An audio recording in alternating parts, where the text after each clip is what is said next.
numerical modeling of saturated and unsaturated soil applied to the improvement of waste disposal facilities. I got my master's degree in Brazil, the Federal University of Pernambuco, where I worked with the expansive clay behavior and techniques to stabilize these clays. And I got my bachelor's from Brazil too. Starting with our topic, this is the nuclear and waste treatment plant and vitrification that it's being constructed in Hanford site that will allow the vitrification technology to stabilize low and high activity waste individually. We are going to go through an overview of the vitrification process. I'm not going in details because it's a chemical process and that is not our main focus of our work. So basically what they're going to do is to remove the radioactive waste from the tanks, and this waste is going to go through a pre-treatment plant where you're going to have the low activity radioactive waste and mix them with silica and other glass form materials. This mixture is going to be submitted to a high temperature melters, and the result it's going to be put in a stainless containers, and after cooling it down, the waste containers are gonna be stored on site. That's it's the main focus of our work. How these storage containers are gonna behave after several years. So our research motivations is that first, the glass waste form, it's gonna account for more than 9% of the planned waste disposal volume. And even if it's a low activity radioactive waste, it will still contain a significant fraction of the constituents of potential concerns. So the release of the contaminants, it's gonna depend the hydrological conditions, and this hydrological conditions gonna depend of several things like the construction time, the climate, and the materials that are going to be used in the facility. This is a schematic view of the Hanford disposal facility, where you can see. Can you see my cursor? I think so.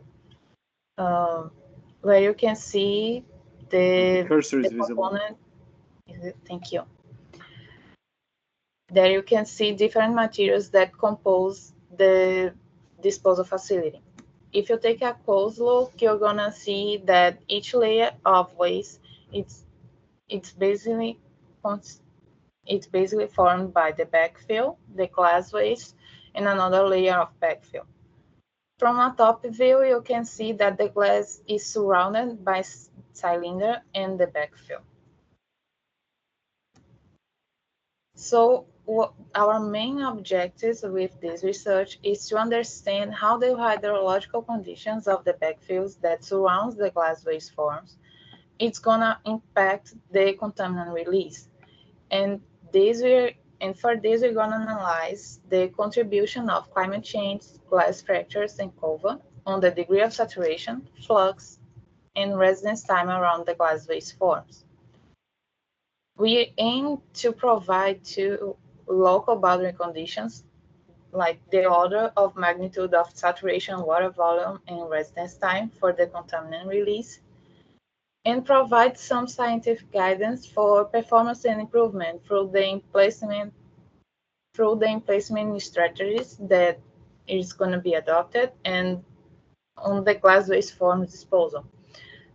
This is basically are assessing this by analyze the arrangement and the backfill properties.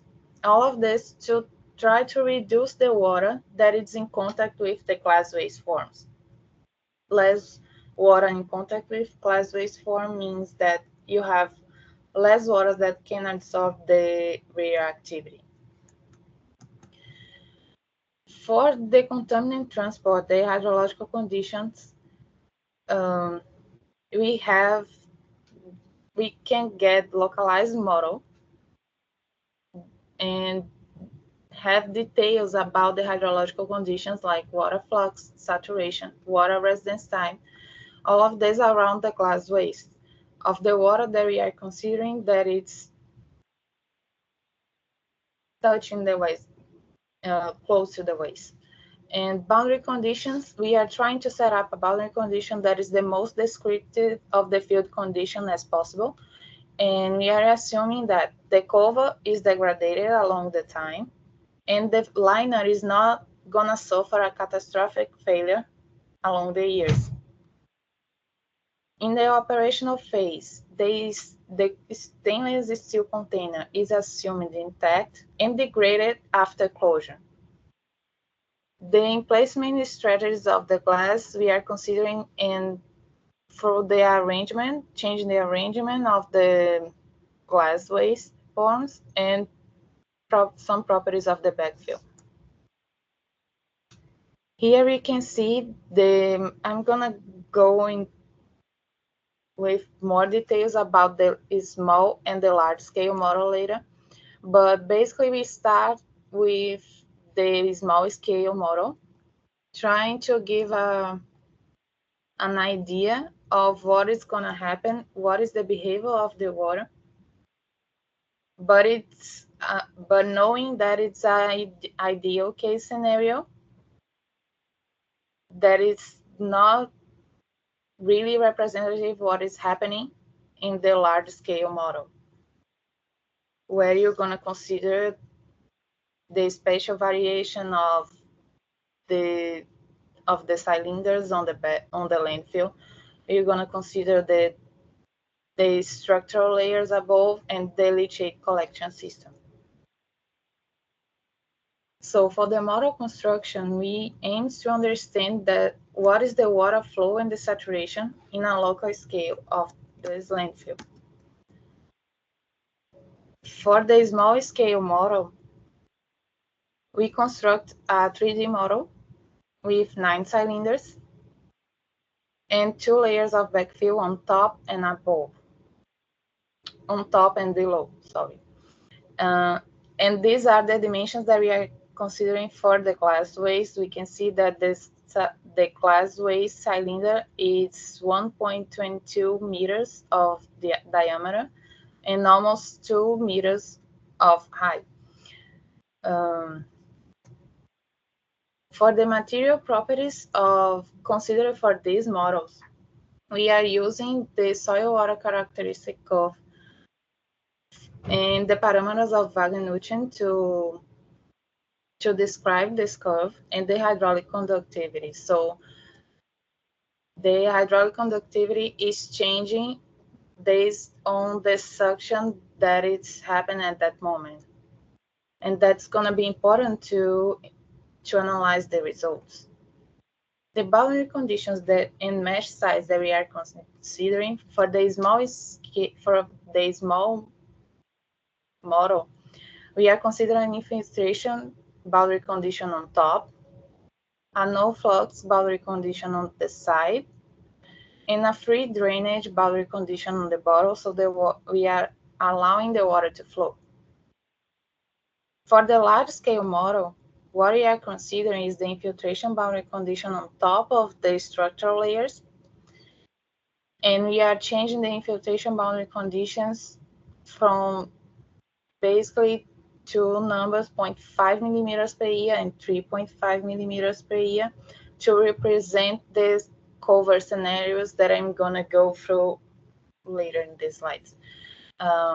No flux boundary condition is applied on the side of the landfill to represent that the liner is not degraded, so the liner is still intact after several years, and so the water cannot go through from the landfill to the soil. And the leachate water surface is applied on the bottom of the landfill, so we are simulating with this boundary condition the last case scenario after the closure. And because after closure, probably you're gonna have a leachate pumping for 50, 100 years. But after that, probably you will not have this pumping system, or in the water, even if even if the landfill is placed in a dry area, you still have some infiltration. So if you don't have this pumping system, the water is going to accumulate on the bottom. The mesh size that we are considering for the large scale model is 0.05 meters and with an accuracy of 0.001 meter. To understand the modeling scenarios that we are considering, we need to understand how the climate and the glass integrity is going to change along the time. For the pre-closure scenario that we are considering, it's considered the construction time when the cylinders are still being placed on the landfill, so the waste is exposure to the environment, to the climate. So you have a higher infiltration rate that we consider 30 millimeters per year to represent this high infiltration. After the closure,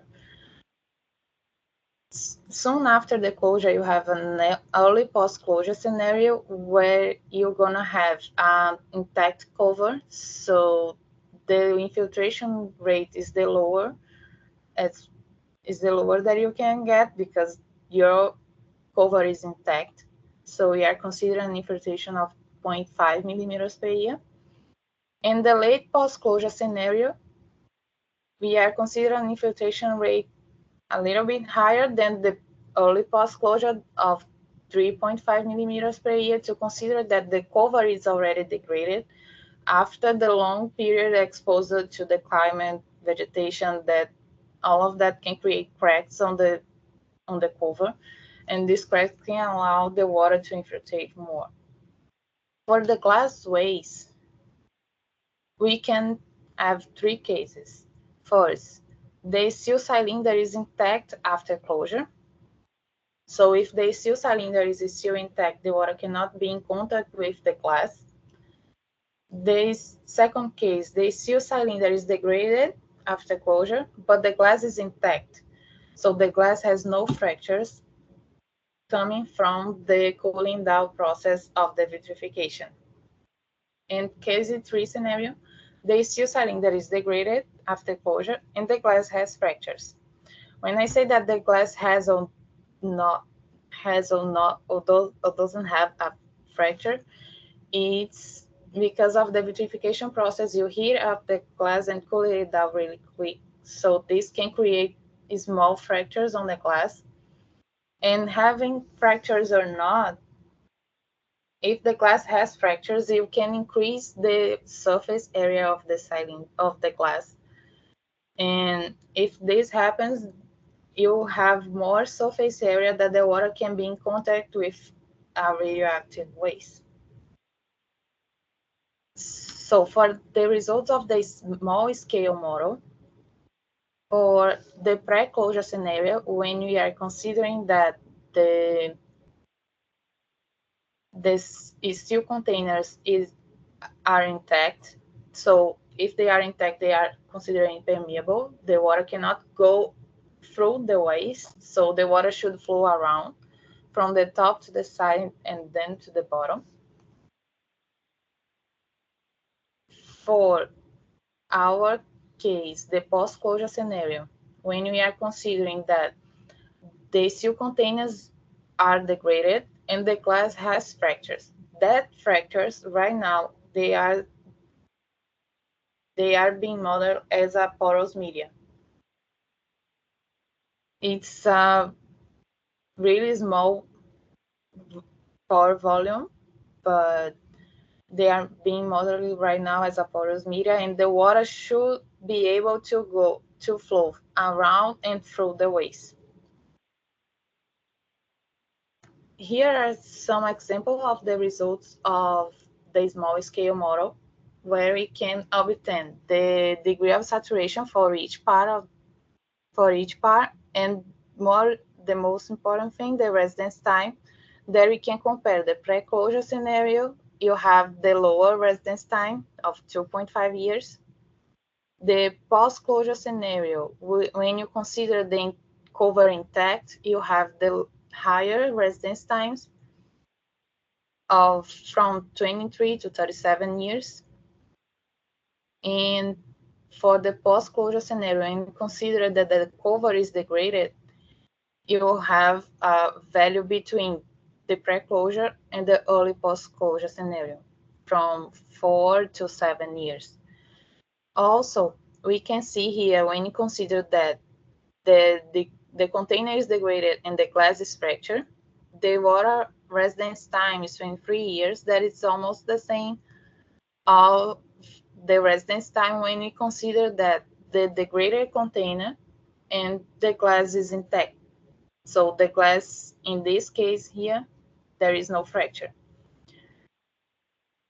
So considering the glass with the fractured glass and no fractured glass, the residence time didn't show much difference, and this happens too for the late post-closure scenario when you consider the degraded cover, that it's 4 and 4.5 years.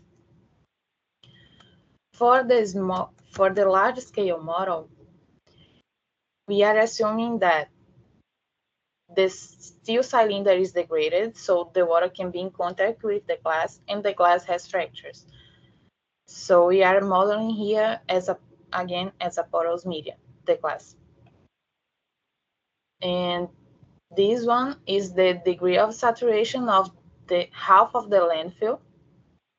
And considering that the cover is intact, so we have a lower infiltration rate of 0.5 millimeters per year.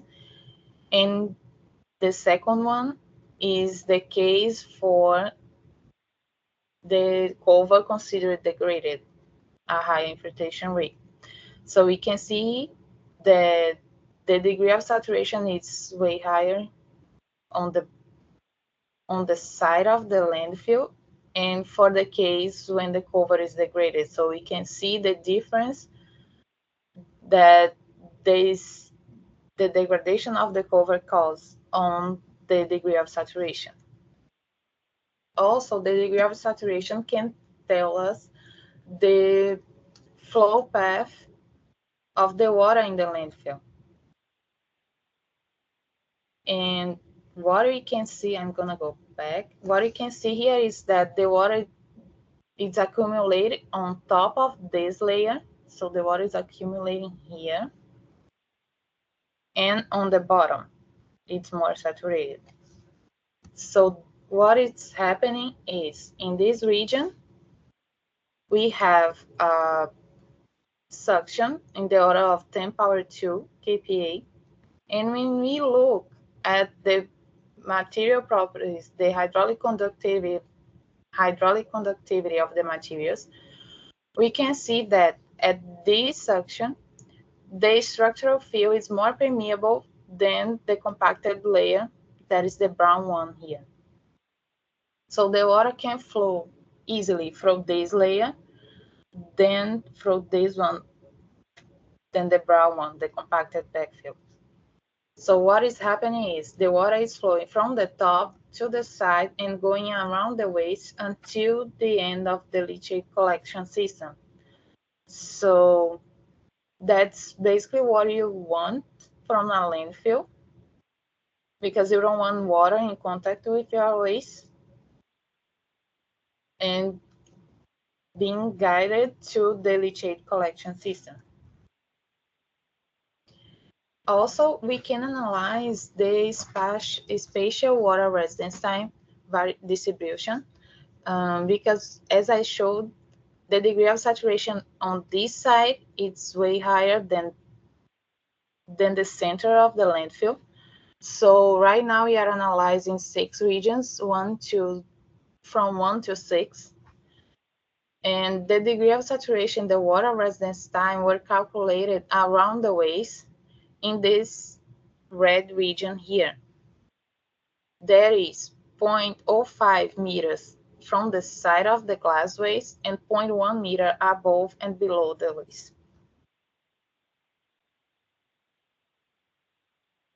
For region 1, 2, and 3, we can see that the water residence time is higher for the region.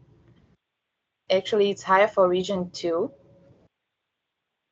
And also, region 1 on top, the water residence time is higher than region 3. Region 3, we have a residence time of 5 years, basically because all the water that is coming from here, the water is being guided from the center of the landfill to the side and accumulating on the bottom. So the bottom layer, usually it's more saturated than the first ones. And this increases the degree of saturation. And on the corner, you will still have a flow here that increase the net recharge. So you have a high water volume and a high net recharge, and this decrease the water residence time. For region 1, you will still, since the water is accumulating here on the corner, you can see from the degree of saturation on this figure. So the water is coming like this. So we still have a horizontal flow here that leads to a higher residence time than the region 3 because the net recharge is not that high.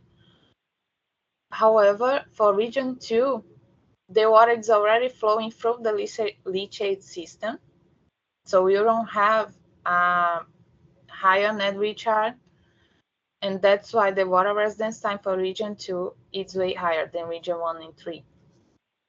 For region 4, 5, and 6, we can see that 4 and 5, they are almost the same. We can say that it's almost 700 years because here it's really drier than the previous one that we saw. And for region 6, because it's the bottom layer, you will still have a higher water volume, and that decrease the residence time. So when we compare the results for regions from 1 to 6 and the values that we obtain from the small scale model, we can see the difference of residence time, and that the small model really doesn't, we can use it to understand what is happening, but not to obtain a order of magnitude that change from region to region in the large scale model.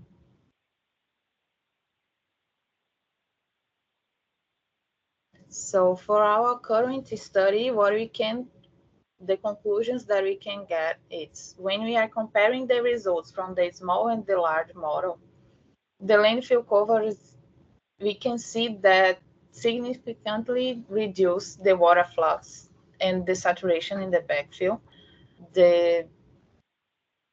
What I mean is you can see the difference that the cover degraded or not impacts the water flux and the degree of saturation. Again, the placement of cover, when you compare to the pre-closure scenario, largely increase the water residence time in backfill. And the backfill that is used for structural support, beside of that function, exhibits increased permeability after closure.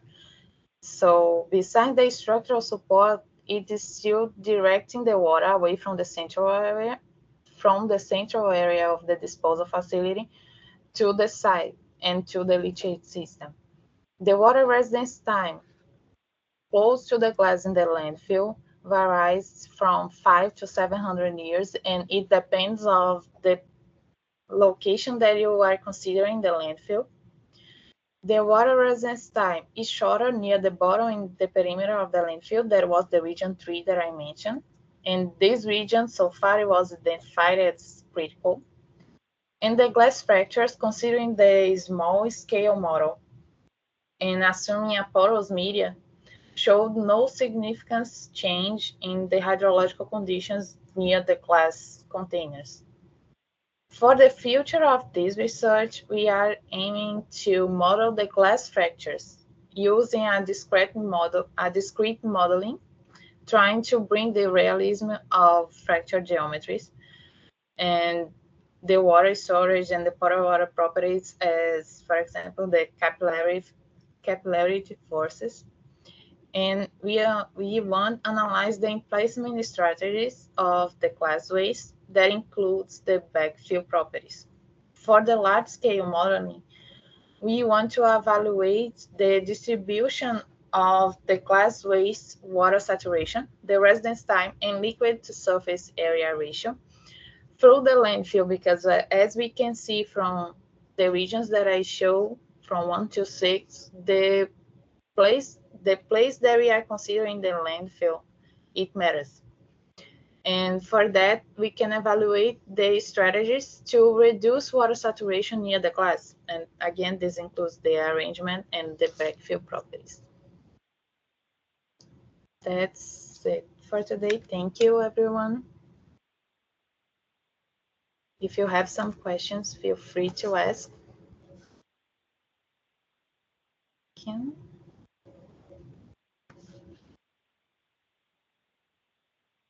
Hey, Dr. Cousin. Sure. Very good presentation. Thank you for that. Certainly appreciate all the hard work that went into it and continues to go into it. If you can show the slide that has the different locations that you did the large scale model. This one or this one? It takes a moment to catch up. No, the one had R1 through 6.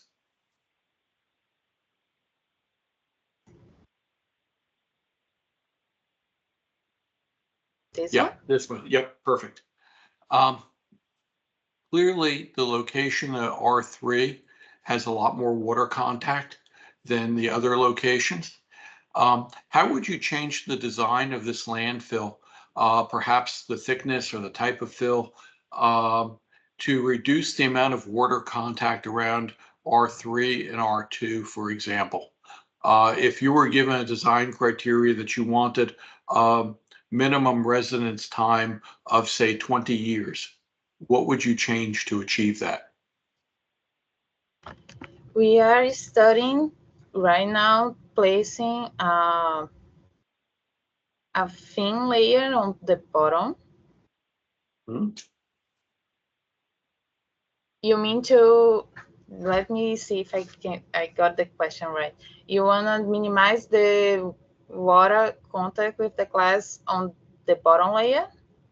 Yeah, if I said as a design criteria that the minimum residence time is going to be 20 years, for example, but you were given a minimum residence time, how would you change the design to achieve that? Because right now you've got a minimum residence time of 5 years. Of 5, yeah, on this one. Right. So if I wanted to change that from 5 years up to 20 years as a minimum residence time, or 25 years, what would I do different? We want to study putting a thin layer of right now on the bottom, trying to guide because right now the flow is coming, it's kind of getting out of the leachate system and going through horizontally. We want to minimize this flow through this horizontal flow, so we can think about putting a compacted layer on the bottom, maybe, or an impermeable material on the corner. We are trying to increase this residence time right now. That's where we are in this project. Okay, excellent. Thank you.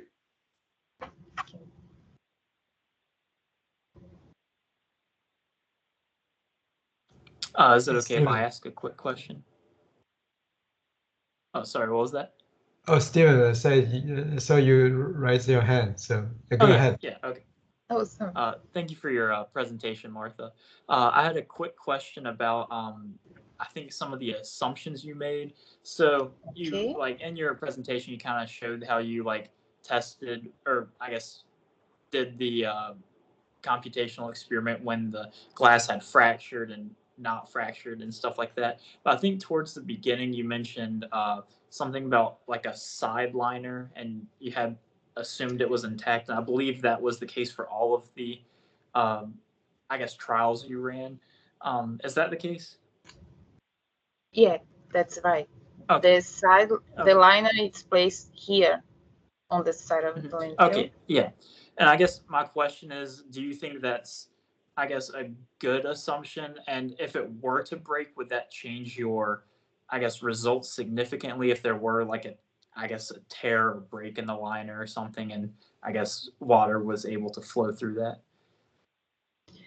If there is a break through the liner, yes, the water should be able to flow. However, to have a catastrophic failure of this liner, it's highly unlikely to happen, since the durability, we can say that it's around 1,000 years, unless that you have some problems in the installation or something like that. Okay, that makes sense. So it's, I guess, a very like sturdy liner. Yeah, you're assuming that the liner is still intact after a long period because of its durability. Okay. Thank you. You're welcome.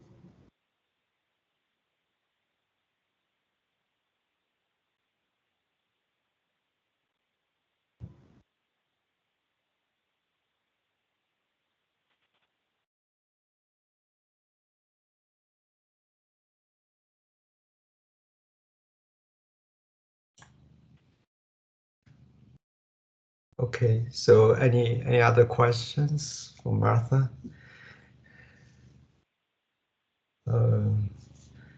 If not, thank you everyone. Thank you, Martha, for the great presentation. Thank you everybody everyone. for joining the seminar. So we will see everybody in about a few weeks for another seminar session. The Thank you next so one much. we have, it will be April 4th, and it will be 4th. Nathan Anderson from GA. Yeah, Mhm. so I will be sending that out probably Monday, that information.